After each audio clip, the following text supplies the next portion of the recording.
ইসরায়েলের বিমান বাহিনী ইয়েমেনের রাজধানী সানায় ভয়াবহ হামলা চালালো। হামলার লক্ষ্য ছিল প্রেসিডেন্ট প্রাসাদ এবং বিদ্যুৎ কেন্দ্র ও আরও অনেক গুরুত্বপূর্ণ এলাকা। এই হামলা এসেছে হুদি বিদ্রোহীদের ক্ষেপণাস্ত্র হামলার জবাবে, এই কথাই জানালো নেতানিয়াহুর সরকার। হুতি কর্তৃপক্ষ জানিয়েছে অন্তত 6 জন নিহত হয়েছে এবং আরও 86 জন আহত হয়েছে। ধোঁয়া ও আগুনের বলয় সানার আকাশ ঢেকে দিয়েছিল।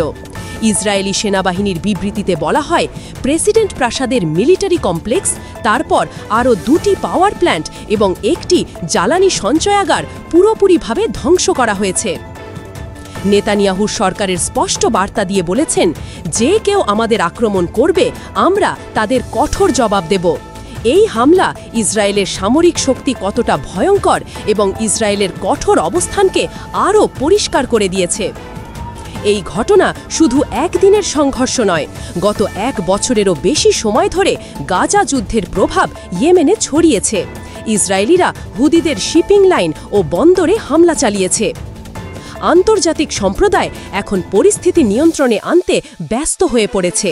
50-এর বেশি আহত, পরিস্থিতি নিয়ন্ত্রণে আনা কঠিন হয়ে উঠেছে। এখন প্রশ্ন হচ্ছে, এই আক্রমণ কি উত্তেজনা কমাবে নাকি বাড়াবে? মধ্যপ্রাচ্যে কি শুরু হতে যাচ্ছে নতুন সংঘাতের অধ্যায়? ইসরায়েলের স্পষ্ট বার্তা, আমরা আক্রমণ করব, আমরা জবাব দেব, তাতে যেই হোক না কেন।